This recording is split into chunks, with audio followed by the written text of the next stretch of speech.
Hey, how you doing? It's your boy Brogi Naric back again with another episode of TV Aftermath. And I'm going to be giving my non-spoiler review of Netflix's I Am Not Okay With This series, which I believe dropped at the end of February. And I finally got around to watching it, and I have to say, I had a blast watching this show. It's really good. It is really good, a fun show, and one of the best things about it is it's only 7 episodes. And each episode is like under 30 minutes. So it's very easy to watch, and I appreciate that. This series, I Am Not Okay With This, is based on a indie comic written by Charles Fosman, and the series is directed by Jonathan Entwistle, who did the movie on Netflix called The End of the Fucking World. So if you've seen that and you like that, you'll probably like this. I've never seen that. I remember hearing about it, but he is the main director, and it is produced by some of the team that produced Stranger Things, which a lot of people would kind of has a couple of similarities to, but not quite. So the series focuses on a teenage girl who is struggling with her family life. She's struggling with high school, and of course she's struggling with her new superpowers that are developing. And it kind of has a slight X-Men vibe, you know, someone being a teenager and going through puberty or whatever, and then their powers are kicking in.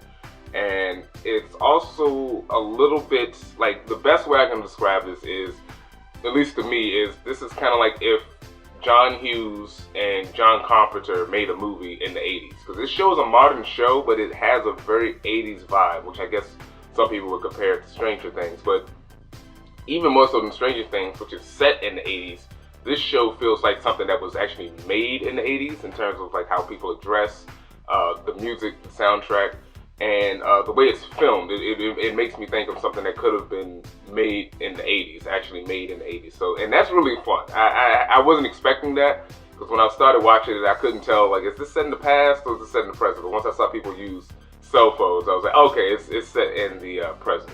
So let's get into our main characters, and it's a very tight-knit show. There's not a lot of characters in here, but it focuses on a good central cast. This cast is really great.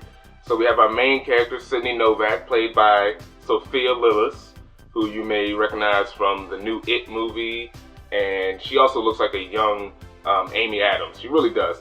This is probably the first thing I've seen her in, and she's really good. She does great with the comedy in this series, which this series is really funny. She plays a high school student who's she's new to this town, somewhere in Pennsylvania. I can't remember. It's not Philadelphia. It's not Pittsburgh. It's somewhere in Pennsylvania. She's new to town, and she's very awkward. She has a temper. She doesn't get along with a lot of people, and she's going through a family tragedy. Her and her family going through a tragedy that recently happened, and she's struggling to deal with that. And her character is somewhat like Eleven from Stranger Things, especially in terms of her powers. She's, telekinetic. Only thing is she can't control it, unlike Eleven, who, was raised as a weapon. But there's some similarities. They're both, socially awkward, although she, like I said, grew up around people as opposed to Eleven, who grew up in a lab. But she's nowhere near as powerful just yet as Eleven, but she might get to that point. And she's really funny, and I really enjoy her character.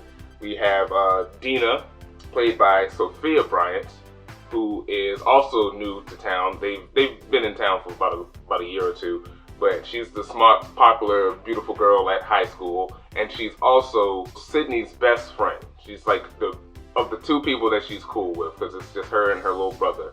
And Sydney is awesome. I'm not familiar with this actress either, but she does a great job in her role. Then we have Stanley Barber, played by Wyatt Oleff, who is also in the recent It movies, which I didn't know that watching this series, so that kind of explains why him and Sophia Lillis have such great chemistry.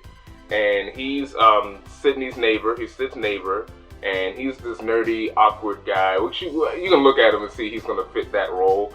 But he's also really funny. He's got like a retro vibe. He really has like the way he dresses, the music he listens to. He's very retro. He's obsessed with VHS. It's 2020, and he's the only person who's got a stockpile of VHSs.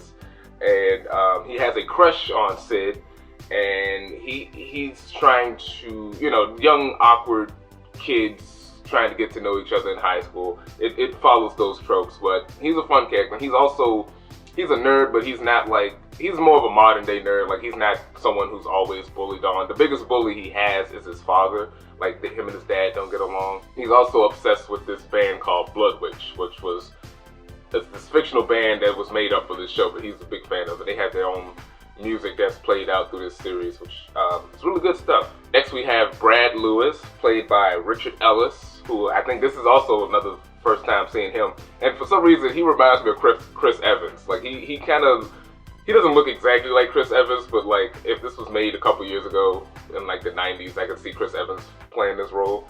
But he's a football jock, and he comes in because he starts dating Dina, and Sid does not like him. And he's not your stereotypical jock, really. At least in the beginning, he's not. But towards the end, he fills in those stereotypical bully tropes. But he's an interesting character. He's, you know, popular kid, and he plays on the football team. But it's a little different because their the school football team sucks. So maybe he's not that good at sports, but he's a fun character.